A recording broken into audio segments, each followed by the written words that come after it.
welcome.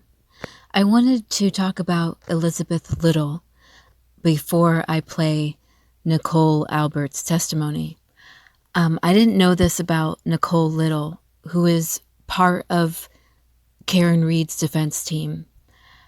She's amazing, and it's unfortunate that we don't really hear her name very much when people are talking about the Karen Reed defense team. I mean, myself included. I generally refer to David Yannetti and Alan Jackson, but Ashley Little is also part of the team.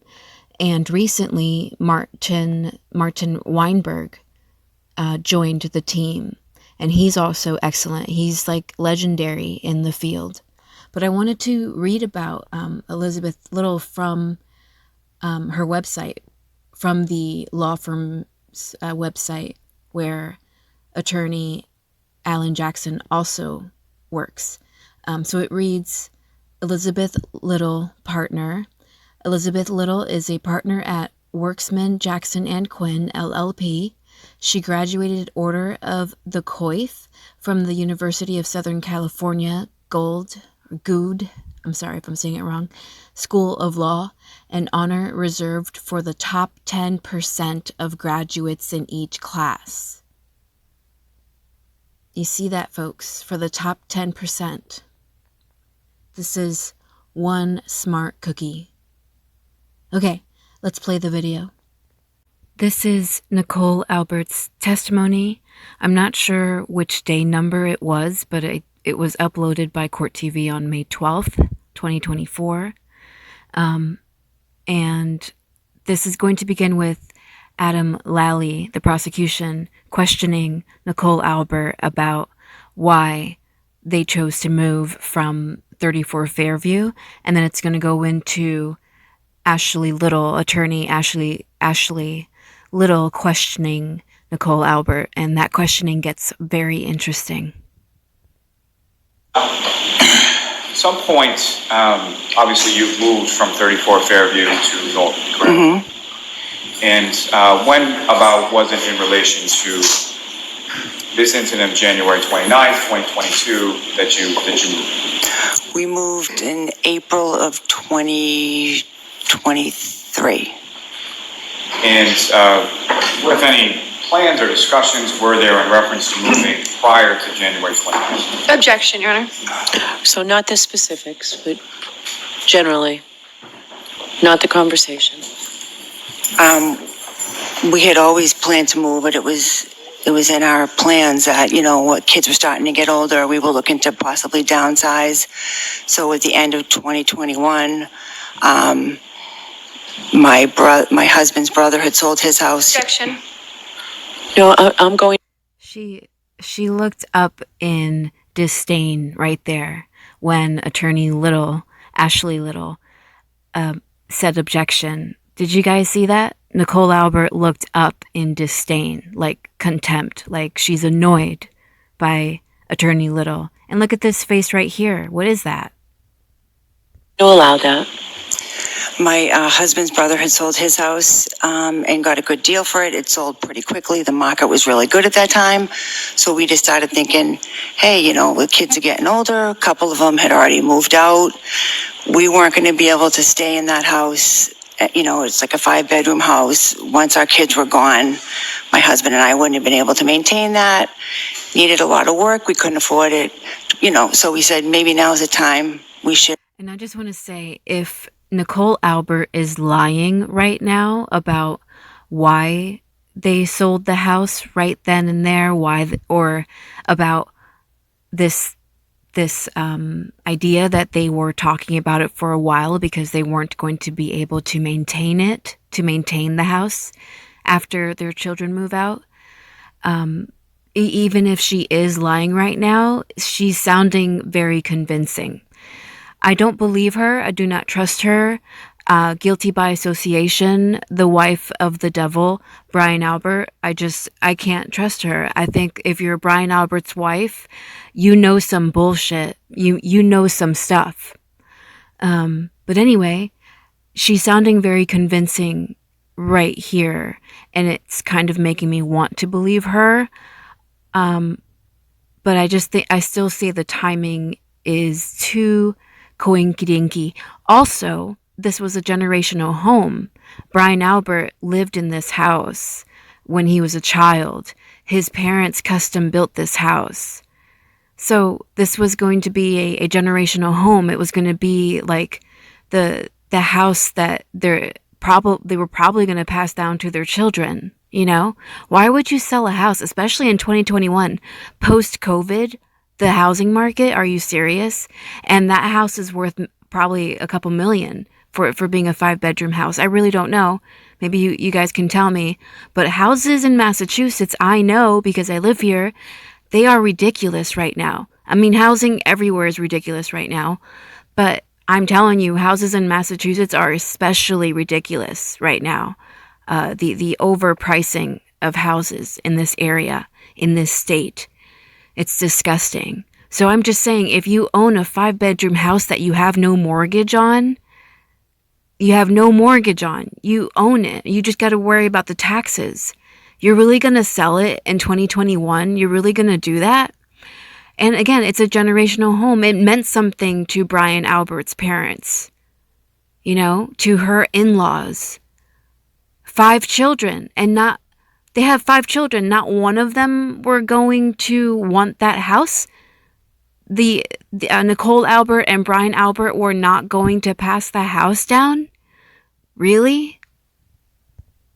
Put it on the market and see what happens. So I think in November, December. So hold on. Next question, Mr. Lally. Sorry. No, that's okay.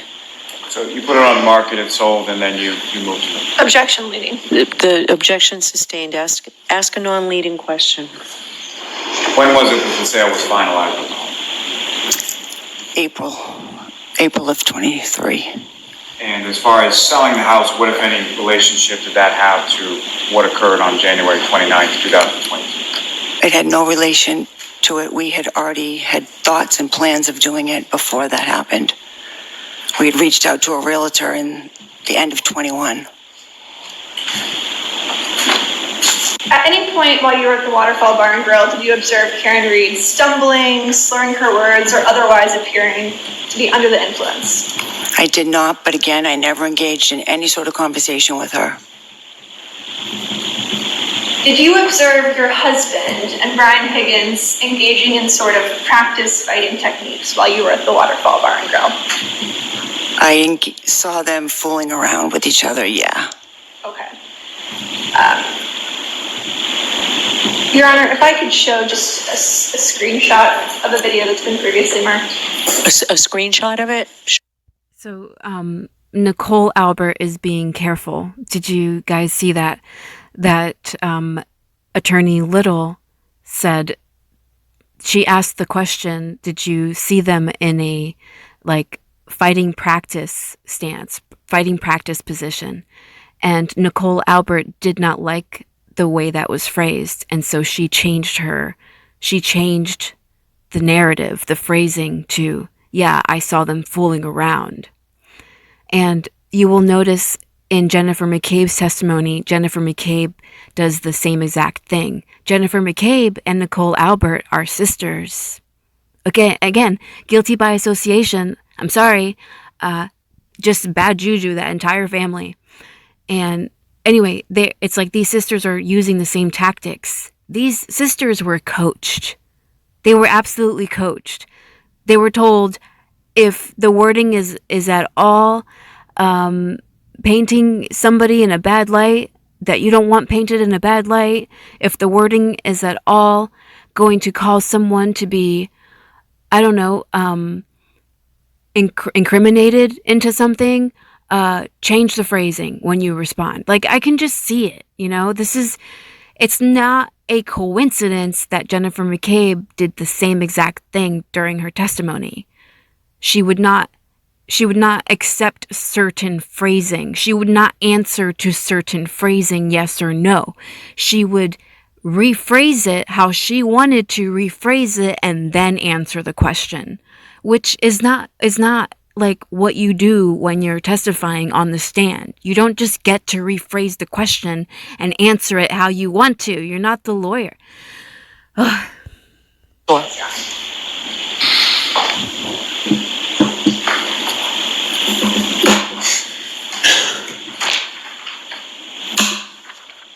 May I approach the recording? Yes, so can you take this down just until the witness has it, please? I thought you were just showing the screenshot. You want to show it up here? Yes, it does. Okay. So what are you doing with Should we it? mark that as an exhibit or? I don't think there's a need to. I thought you were showing something to the juror that you were just going. Yeah. If I could show you this photograph. All right, so we will mark it for identification. Oh, sorry. All right. Ms. Albert, do you So hold on, we need to, so we'll mark it for identification. So we'll take it from the witness for a minute, please.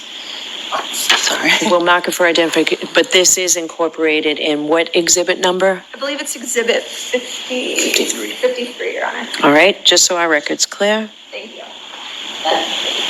One screenshot is W for identification. Thank you. All right, so now you can, Your Honor, if I may, I haven't seen what the witness is looking at. okay? Thank you. Okay. Thank you very much. Thank you. All right, so you want to display it on the screen now, Ms. Little? Yes, Your Honor. Okay, sure, go right ahead. Ms. Albert, do you see the two individuals sort of in the closest frame to us with their backs turned to us? Two males? Yeah, I know it's kind of hard to see. yeah. Who is the man that has just been zoomed in with the logo on the back of his sweatshirt? I believe that's Brian Higgins. Okay. And then the person with that sweatshirt is, you said, Brian Higgins? I think, yeah. It's a little hard to tell. Over the other individual who's standing right next to him. And I know this is kind of hard to see because the number's blocking it. Yeah, But does that appear to be your husband to the left, kind of in a fighting stance? yeah, I think so. Okay. Ms. Albert, when your husband drinks, does he often So I'm sorry, are we taking this down or keeping it up? Yes, Your Honor, you can take it down. Okay, thank you. Ms. Albert, when your husband drinks, does he often get into sort of these practice sparring, practice fighting stances? Is that common for him? Jack. I just want to say like that I've watched a lot of cases and I've never quite noticed a judge be so bothered by something being projected on a screen like long term while a lawyer is questioning a witness on the stand. The way Judge Beverly does this, the way she is so strict on how long a piece of evidence can be up on the screen. Even if it's not an offending piece of evidence, even, it's not gory, it's not a corpse. It's just Brian Albert and Brian Higgins in a fight stance. But Judge Bev is so strict with them, with their presentation, and so careful about what's being projected on the screen and for how long. Again, I've followed a lot of different cases for a very long time, for at least the last 15 years, if not longer. I've been following cases since I was a child. They've always intrigued me. So maybe 20 years, I don't know. But point being that I don't quite remember a judge being more bothered by how long something is being projected or displayed or published for the jury as much as I've witnessed Judge Beverly Canone do it. And it seems, especially with the defense, I'm not quite sure if she was like that with the prosecution, but I know she was definitely like that with the defense. Super overly protective of what they were publishing for the jury to see. No, I'm going to allow it. No, I don't think so. So this type of behavior was unusual for him. No, I think they were just fooling around. I don't think there was anything much to it. My question was, is it unusual for you to see him sort of practice fighting I wouldn't call that practice fighting. I think they were just fooling around. And yeah, maybe I've seen him do that other times, but it was fooling around. They weren't practicing. Do you guys see that? The way she said the word practicing. She emphasized it. She's alert. She's alert and she's aware, and she's being very careful as to how she's answering Attorney Little, just like her sister Jennifer McCabe. Let me put this a different way. You do know that your husband is a highly trained fighter, correct? Objection. I'll allow that. Absolutely not. Your husband has no fighting experience whatsoever? A highly trained fighter? No, he's not. He has boxing experience, correct? Objection. So I'm going to see you at sidebar on this, please. Ms. Albert, your husband has boxing experience, correct? Yes. He also has fighting experience from his training in the military, correct? I don't know what fighting experience from the military means. Well, I mean, he was in the Marine Corps. He was out of the Marine Corps in 1992. But he had training through the Marine Corps and through the Boston Police Department with... She felt it important to let the world know that he hasn't been in the Marine Corps for that long. Fighting and defensive tactics, correct? I assume so. And she's behaving like she doesn't know. She didn't like the way Attorney Little phrased the question about her husband, Brian Albert, having experience as a fighter, as a trained fighter, a highly trained fighter. And since that questioning, since she did not like the phrasing of the question, she has been downplaying her husband's experience with fighting, with being an MMA fighter.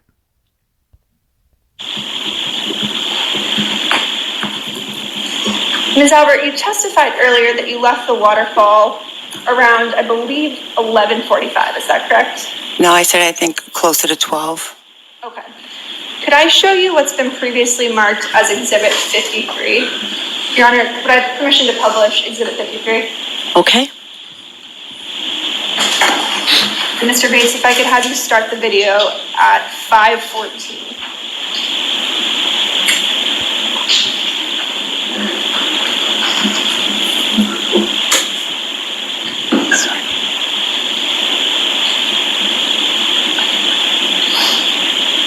If you could pause.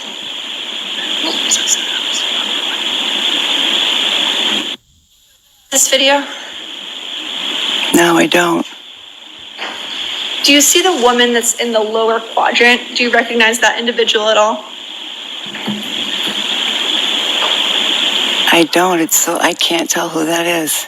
I know this. I feel like this is Nicole Albert right here. And it's a fuzzy, blurry video, but just from seeing her face on the stand, seeing her hair, seeing her brow structure, this is the same woman that's on the stand. It's not the best video, so I'll play a little bit more and see if you might be able to recognize it. You don't recognize who that individual is? I mean, it could be me. I'm not sure. I can't really tell. Why do they do that? Why do the Alberts and the McCabes while they are on the stand? It's like everyone knows that it's you. Everyone knows it's you, Jennifer McCabe. Everyone knows it's you, Brian Albert, Brian Higgins. Why do they all pretend like they just make it difficult on purpose? They make it difficult for the defense team to present their case on purpose, and they pretend that they can't see themselves in the videos, even though the rest of the world can. All right, so this is an instance where the video has to speak for itself, right? Understood, Your Honor. Yeah, and they know that too. They know that if the witness can't identify themselves in a photograph or in a video, the McCabes and the Alberts, being members of law enforcement, being married into law enforcement, they know full well that if they can't identify themselves in a piece of evidence, then they can't be forced to acknowledge that piece of evidence, that the lawyer presenting that piece of evidence has to move on. You could play just for a little bit longer. You could pause. Did you recognize the woman that just sort of walked forward? Yes. Now seeing the coat, I recognize that it's me. Thank you. And did you see what was in your hand when you walked by? I don't. If you could play just a little bit more.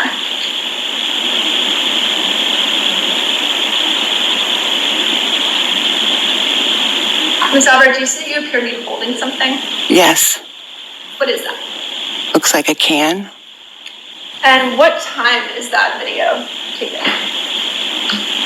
11:58. So that would have been approximately the time that you were leaving the Waterfall Bar and Grill. Yep.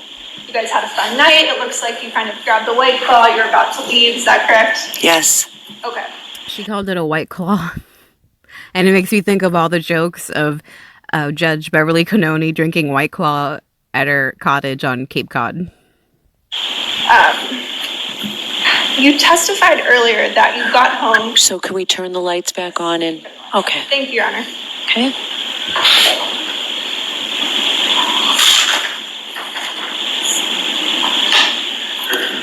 Let me switch gears a little bit. You testified earlier that there are 4 cars that are usually parked in the driveway at 34 Fairview, correct?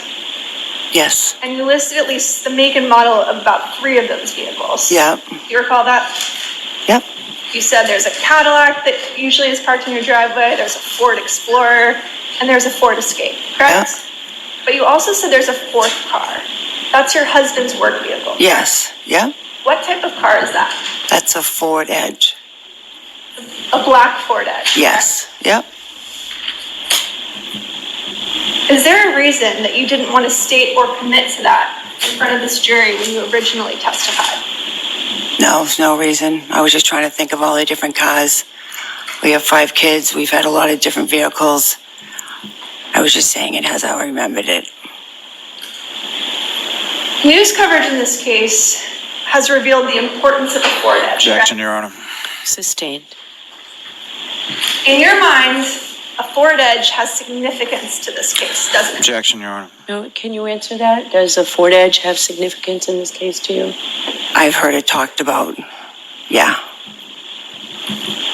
And what you've heard talked about is that an eyewitness saw. Objection, Your Honor. I'm going to stop you on that. The objection sustained.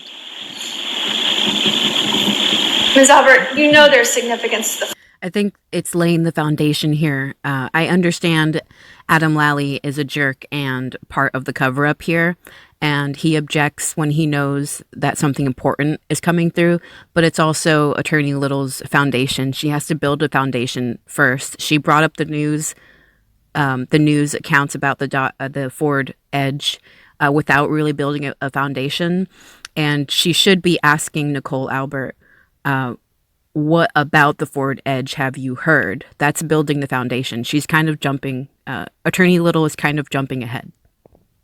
Ford Edge, and that's the one. Objection, Your Honor. That you did not mention in your initial testimony, correct?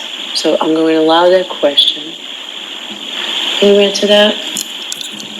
I just was trying to think of all the different makes and models. I did not purposely say that. Okay.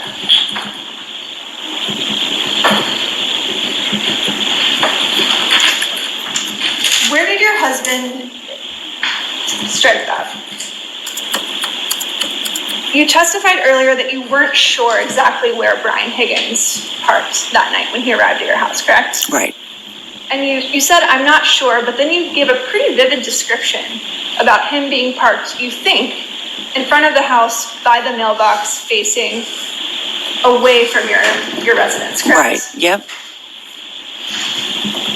Is that statement something that's from your personal recollection or for something that you've discussed with other witnesses in this case? No, it's from my personal recollection of what I'm pretty sure I remembered. He pulled in first, he backed out so we could pull in, and then I'm pretty sure he pulled out and parked along the curb where the mailbox was. So you haven't discussed that statement with any other witnesses in this case? I don't remember. I don't think so.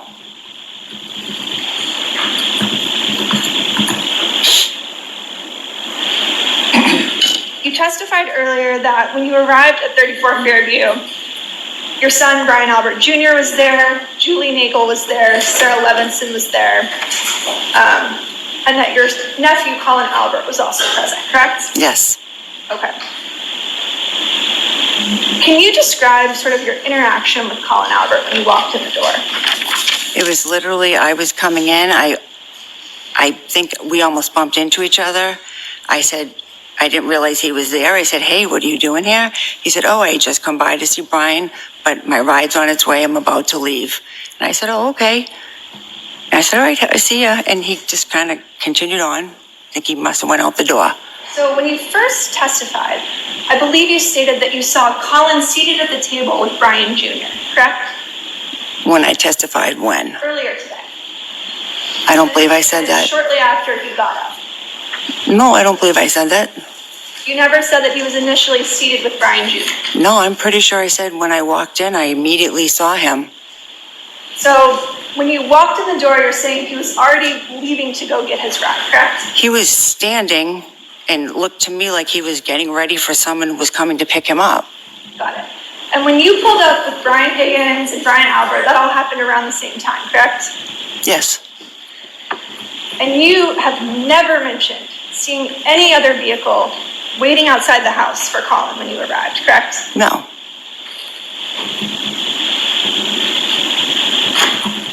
You didn't observe another vehicle outside the house? No, I'm not saying, he said to me, my ride's almost here. I'm leaving. So I didn't see anything outside about his ride. And it was cold outside that night? Yeah. So he sort of walked out the door before his ride arrived? I don't know if he went and stood and waited by the door. I came in the house, and like I said, I immediately said hello to my son, his friends. I went and started doing my cleaning, and I didn't really pay attention. But I assume he left because I never saw him again. So you're not sure if he was sort of standing by the front door? I'm not sure. I mean, he could have been standing there waiting. He said his ride was about to be there. Okay. But you didn't see him leave? I did not see him leave. You testified that your German Shepherd, Chloe, was also at the house when you arrived home on January 29th, correct? Yes. She's a large German Shepherd. Yep, about 70 pounds. She's not great with strangers. I wouldn't say that. You wouldn't say that it's kind of a poorly worded question. Would you say that she's good with strangers? I'd say she's fine with strangers. Fine with strangers, okay. Yep. She's definitely not good with other animals, is she? No, she did not like other dogs. Chloe actually has a well-documented bite history, doesn't she? Objection. Does she? With dogs. A couple dogs, yes. Ms. Albert, she also has a bite history with humans, doesn't she? Objection. Ask that differently. Ms. Albert, Chloe has injured other humans, hasn't she? Objection. I'm going to allow that. In one incident in May of 22, when she got out and was fighting with another dog, the woman whose dog it was tried to break up the two dogs, and while she was trying to break up the two dogs, she got injured. There were actually two individuals who were injured in that incident, correct? Well, there was two women, but I believe just one woman, from what I understand, had an injury from Chloe. The other one may have fallen or something, but I'm not sure 100%. There were two women who were actually taken to the hospital after that incident, correct? Yes, a neighbor had called the police, or called an ambulance just to make sure they were okay. And you mentioned that Chloe had actually escaped from the backyard in that incident. Yes. And that happens from time to time at your house, correct? It had happened a few times, yes. And Mr. Albert...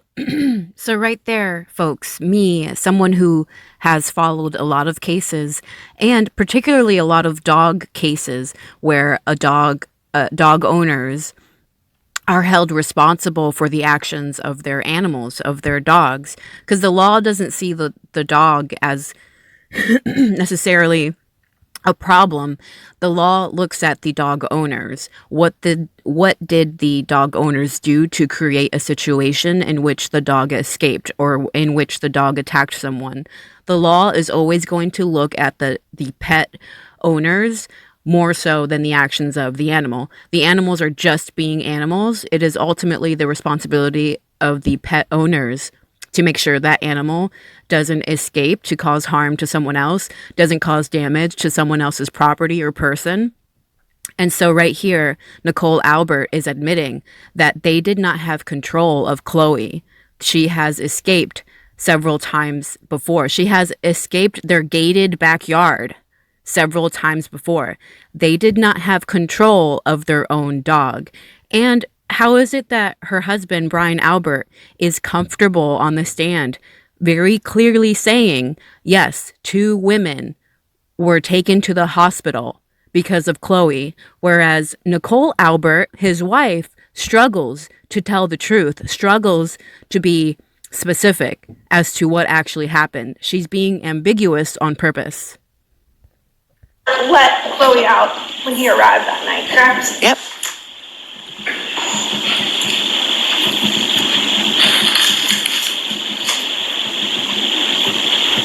Ms. Albert, you don't have Chloe anymore, do you? Nope. In May of 2022, 4 months after Mr. O'Keefe's death, you got rid of your family dog of 6 years. Objection. Oh, is that true? Is that when you got rid of your dog? I did not get rid of my dog. I rehomed my dog. Your dog is no longer in the Canton area, correct? No, but I know where she is. She's in Vermont. And that previous testimony, that information has all been given. So if she was ever needed for anything, we know where she is. Was that testimony given to the defense? Probably. Was I present at the hearing where you testified about this? Objection, Your Honor. Sustained. Your Honor, can we approach? Sure.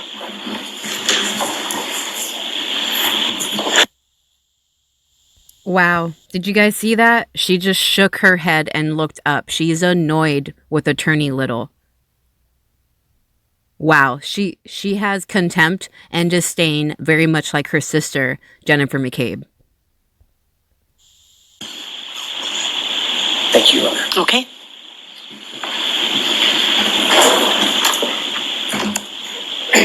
Ms. Albert, you're aware that we actually sought records regarding Chloe and her bite history, correct? Objection, Your Honor. Was it from this witness? It was. That's a yes or no from there. Yes or no? Well, it was from a custodian. Okay. I'm going to sustain the objection.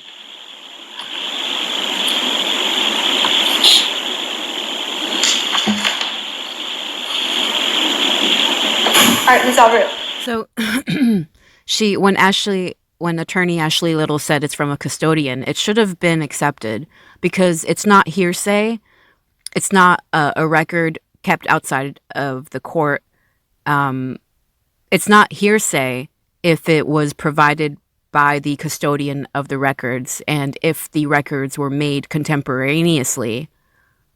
They were made at the time, like a record, like a medical record from a doctor would not be hearsay because that record is being made contemporaneously. Your medical history is being made as you are receiving treatment contemporaneously. So it wouldn't be hearsay, especially if the custodian of that record, the person who is normally in charge of the record keeping, is providing that evidence. So in my opinion, Chloe's history should have been allowed in if it was provided by the custodian of the record.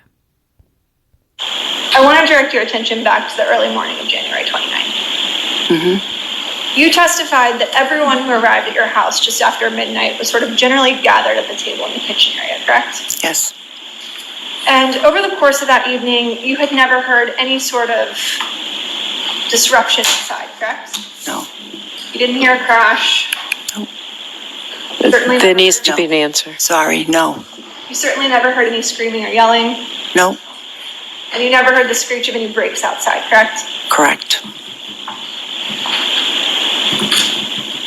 Okay, on July 20th, 2023, you testified before a grand jury, and Mr. Lally was not there, correct? And ADA McLaughlin was also not there, correct? Okay. Do you recall that? Yes. And you were specifically asked during the course of that hearing where everyone was positioned around the table that night. Mm-hmm. Do you remember that sort of line of questioning? Yeah. And you explained that your sister Jennifer was seated next to Brian Jr. Objection, is there a question? We're getting that question, so go ahead. Wow, You were- that was inappropriate by Adam Lally. That's not even an objection. That was not even a valid objection. What is Adam Lally doing? Cutting off Attorney Little during her questioning. She is building foundation here. He knows exactly what she's doing. Oh my gosh, he's an ass. Very specific about kind of how people were seated at that table that night. Do you remember that testimony? You explained that Jennifer was seated next to Brian Jr. and Matt McCabe was across from him. Do you recall that? Yep. But when you were asked where your husband and Brian Higgins were positioned at the table, you weren't able to place them there. Isn't that true? Because I don't believe they ever sat at that table. And what you told the grand jury during that hearing was that at least at one point, they had left the room and they were outside of your view, correct? I'm not sure I said that. Told the jury that you were cleaning and you weren't sure where they went, correct? Well, initially when I first came in the house and I was doing my thing, I don't remember exactly where And they were. you told the grand jury that you don't recall seeing them at the table, but you don't recall where they went because you were kind of focused on cleaning, correct? Right. And there was one point at which you said that you joined them in family. Yes. Is that right? Okay.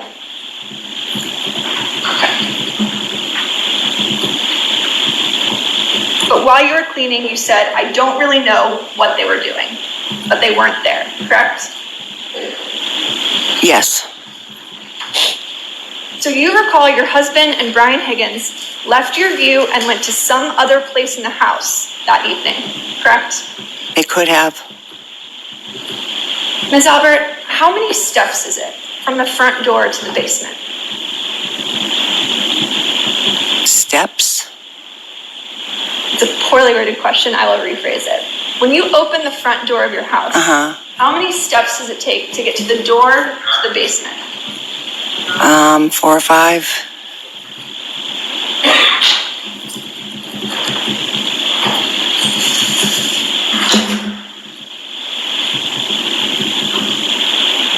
You testified earlier that Brian Higgins left 34 Fairview first, correct? Yes. Then Matt McCabe, Jennifer McCabe, Sarah Levinson, and Julie Nagel left together, correct? Yes. And the very last person to leave your house that night, you said today, under oath, was your daughter, Caitlin, correct? Yes. And you said she left your house close to 2 a.m., is that right? Yep. Ms. Albert, that's not what you told Sergeant Lank on January 29th, 2022, is it? I don't recall what I told him. Would it refresh your recollection to take a look at your statement to Sergeant Lank? Sure. May I approach the witness, Your Honor? Yes.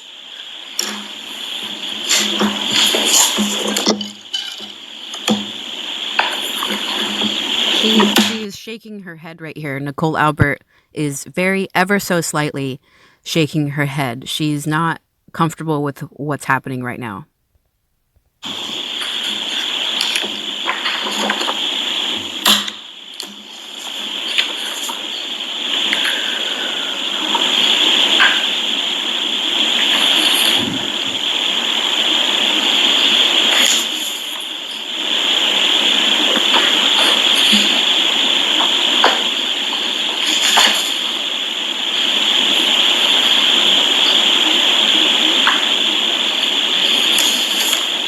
Okay, I'd like to direct your attention to page 2 of this supplemental. Would you show the prosecutor, please? Yes. Just the Canton Police Report. That's cool. Your Honor, may we approach just briefly? Okay. And of course, Adam Lally wants to disrupt her. We all witnessed how he was disrupting Attorney Little, building the foundation to keep asking her questions that he can't object to, and he didn't even make an appropriate objection. He said, "I'm sorry, is there a question here?" Like, that's not an objection. He wasn't letting, he was disrupting Attorney Little's questioning. He was disrupting her building the foundation for questioning. And then when she shows him the piece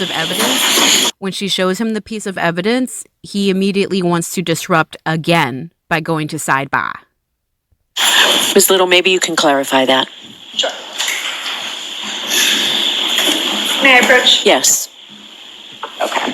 I'd like you to take a look at page 2. And you don't need to read it out loud, but if you could read this very last paragraph here. Down hit 7? Or Actually, this section right Okay. here, the second paragraph to the bottom. And you don't need to read it out loud, just look up once you're done. And are you going to clarify that, Ms. Little? Statement? Oh, can I approach, Your Honor? D-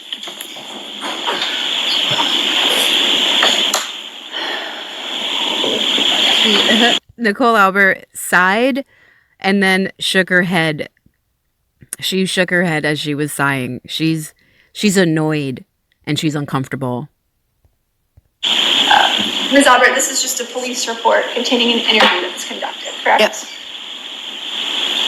With Sergeant Lank on January 29th, is that right? yes, the morning of. Thank you. Have you had a chance to? Yes, Is your yeah. recollection, excuse me, is your recollection refreshed? Yep. Isn't it true that you told Sergeant Lank that your daughter left at 12:15 on January 29th? I do not recall saying that. I've maintained in every interview testimony I've had that she was the last to leave. So I don't know, it was very confusing that morning. Officer Lank was trying to ask everybody, where had you been? Where had you been? When did you get here? When did you leave? I don't know if somehow it was misconstrued. Amazing that these two sisters, Jennifer McCabe can say she told Massachusetts State Trooper Michael Proctor that Michael Proctor was wrong in documenting what Jennifer McCabe had said to him, right? Jennifer McCabe can provide statements to a state trooper and then later change her mind, later pretend that she didn't say it, later put it on Michael Proctor, State Trooper Proctor, put it on him that he got it wrong, that he didn't enter it right. And now here is her sister, Nicole Albert, saying that the detective got it wrong, that her daughter did not leave at 12:15. Or, like, I mean, at the very least, she's doing more than Jennifer McCabe did, in that Nicole Albert is saying, I must have been very confused, there was a lot of questioning going on. But notice how they are both, like, these are records from law enforcement. These are records from law enforcement people. And they are both, as sisters, they are both thinking that they can wiggle themselves out of that record, of what was taken, of the notes that were taken by the members of law enforcement. Like, you have to be entitled, and you have to know that you can get away with it for you to even make the attempt to do that. And so far, Jennifer McCabe and Nicole Albert have done that. They have said, don't believe your lying eyes, believe the words that are coming out of our flapping gums. But I've always maintained that Caitlin was the last to leave. Understood. And that's because Sergeant Lank was talking to everyone at the same time, correct? Yeah, I mean, we're sitting around the table. It was everyone was, we're all in shock, and it was a little confusing. Sure. It was more of a conversation than an interview. Is that right? I guess you could say that. May I approach? Yes.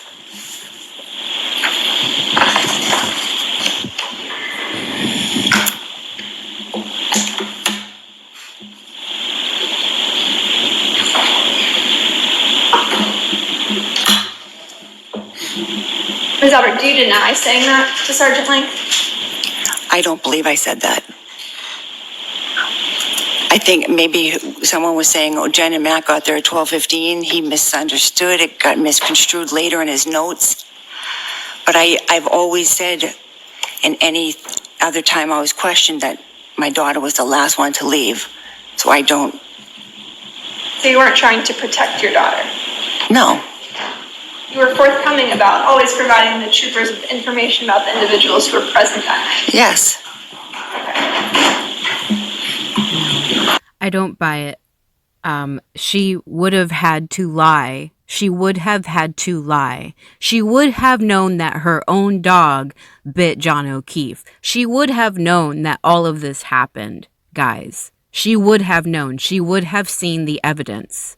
There's no way that this all happened, that John O'Keefe lost that much blood in her home, that her dog attacked him and she didn't know, she didn't hear it, that he sustained a basal skull fracture, a fatal basal skull fracture, and she didn't know and she didn't see the blood.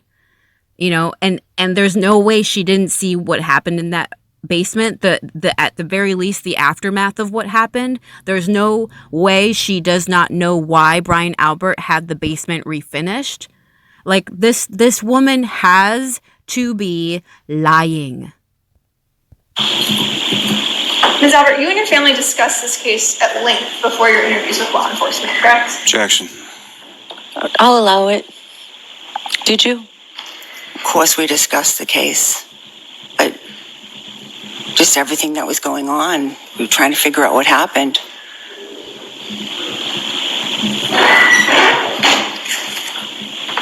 And Trying to figure out what happened, or trying to get your stories straight? You testified that you spoke to Trooper Proctor on February 3rd, 2022. Is that correct? Yes. That would be 6 days after this occurred. Is that right? Yep. And that's the very first time that you were ever interviewed by Massachusetts State Police. Yes. Yep. Aside from that sort of conversation you described with Sergeant Lang. Yeah. Yep. When you spoke to Trooper Proctor on February 3rd, 2022, you left a lot of names out of the individuals who were present at your house on the morning of January 29th, 2022. Isn't that correct? I'm not sure who was left out. Did you tell Trooper Proctor that your son, Brian Albert Jr., was home that night? Was home the night of his birthday, or what do you mean? Yes, the night of his birthday. Well, yeah, he was home with his friends. Did you tell that to Trooper Proctor? I assume I did. So if it wasn't in his report, that would have been his mistake? Objection, Your Honor. Sustained. Did you tell Trooper Proctor your daughter, Caitlin Albert, returned home with you after the waterfall? I believe so. Did you tell Trooper Proctor that your son had 2 female friends at your house when you arrived? I believe so. And notably, did you tell Trooper Proctor that Colin Albert was present at your house? You know, I probably didn't, because anytime I was questioned about who was there, to me it was who was there afterwards, hanging out from like the 12:15 point on. I didn't consider Colin as being there because I literally crossed paths with him. He left, and I didn't consider him being a part of the group that was there. Were you asked who was at the house that night? I assume he asked that, but I also didn't mention the people that my son had previous, because I didn't consider them as part of the people that I was with when I got home. You never mentioned Colin Albert to Trooper Proctor, correct? Correct. And you never mentioned Colin Albert to Sergeant Lang. Correct.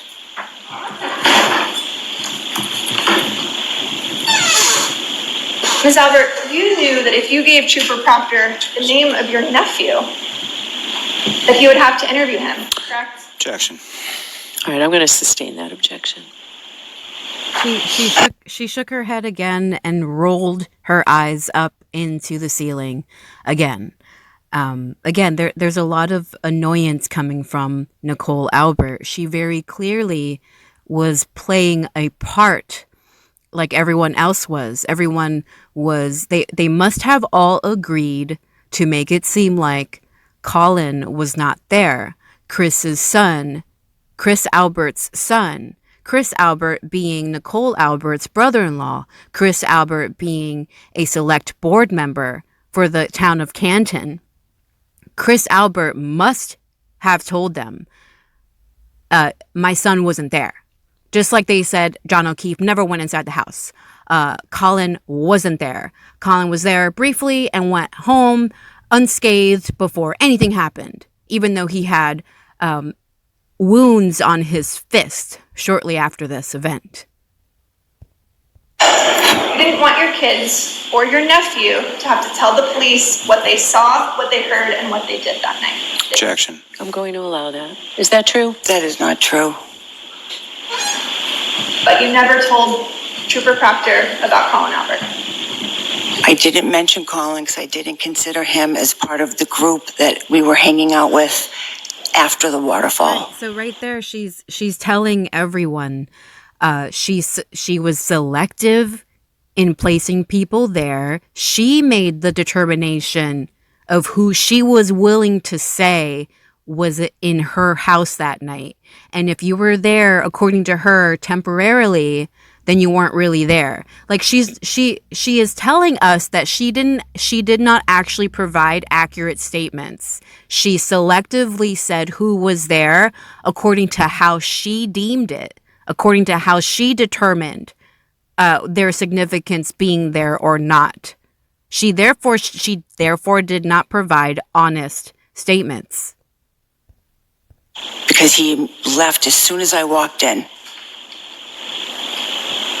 I didn't even think of him. Didn't even think of him. No. Didn't think it might be important for the state trooper who was investigating this case to know the individuals who were leaving at the precise time that Mr. O'Keefe and Ms. Reed arrived at the house. Objection. Sustained.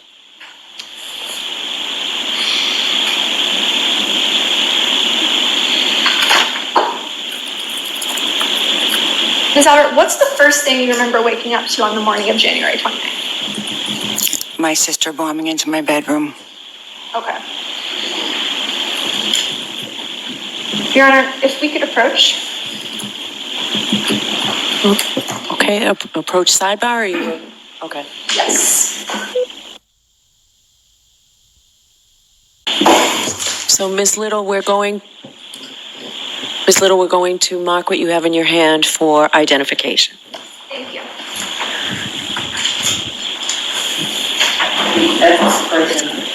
Thank you. Ms. Albert, I'd like to show you this photograph which purports to be. Just show her the photograph. Ms. Albert, do you recognize that photograph? Yep. What is it? It's a picture of my house. Does it appear to be generally to scale? Yep. Do you recognize sort of the flagpole in the yard, Yes. the house, Yep. the driveway? Mm-hmm. And that looks Yes. accurate. And that looks accurate in terms of scale, correct? Yes. Permission to publish? Sure.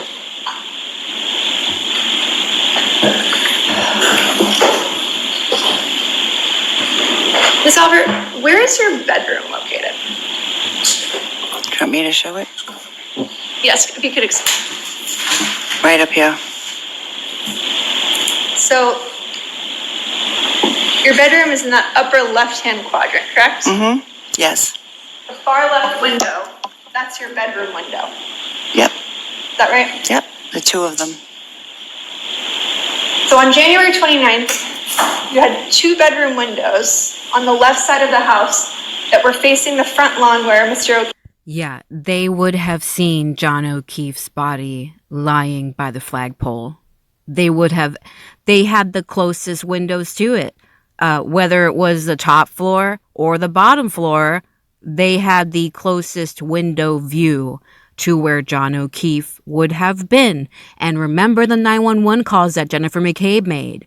Nicole Albert and Brian Albert did not go outside to help.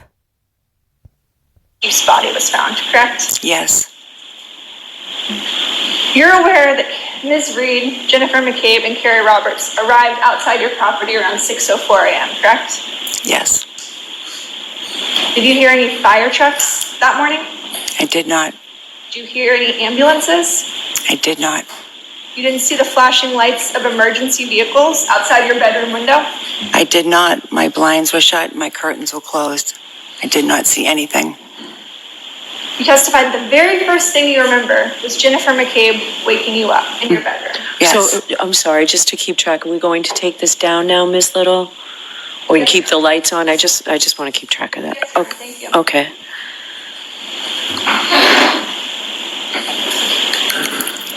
What time was that? I thought it was somewhere between 6 and 6:30. May I have a moment?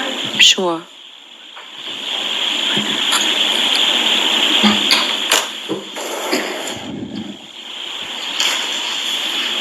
If I told you it was around 6:45 based on video surveillance footage, would you quarrel with that? If that's what you say. Okay. Does that sound about right to you? Yep. I initially from the beginning just said 6:30. I wasn't quite sure. Ms. Albert, what about the two calls that you received from your sister at 6:07 and 6:08 a.m., which were answered? I never answered any phone calls from my sister that morning. You're aware that the Cellbrite records indicated that you answered two calls from your sister. Objection, Your Honor. And 6:08 a.m. The objection sustained. Your Honor, may I approach the witness? Okay.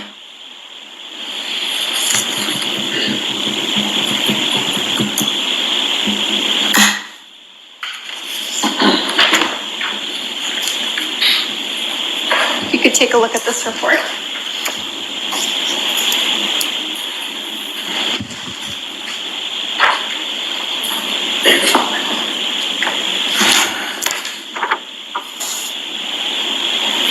Ms. Albert, you received... If I could just see what's being shown to the witness before. Thank you. May we approach? Okay. Of course. I'm going to take... Of course, he wants to be disruptive again, of course.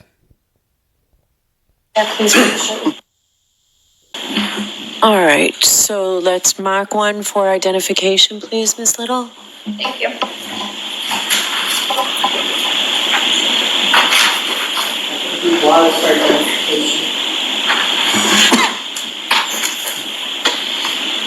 Okay, and you can give it back to Ms. Albert, Thank you. and you can go back and ask a question, and let's see where we go with this, okay?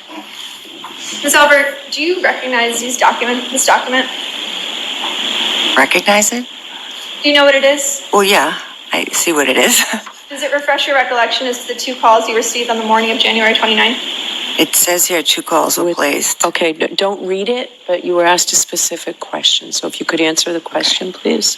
Does that refresh your recollection to the two calls you received from your sister on the morning of January 29th? She may have placed those phone calls to me, but I never answered them. Right. Just like the phone calls that Brian Higgins made with Brian Albert, that never happened.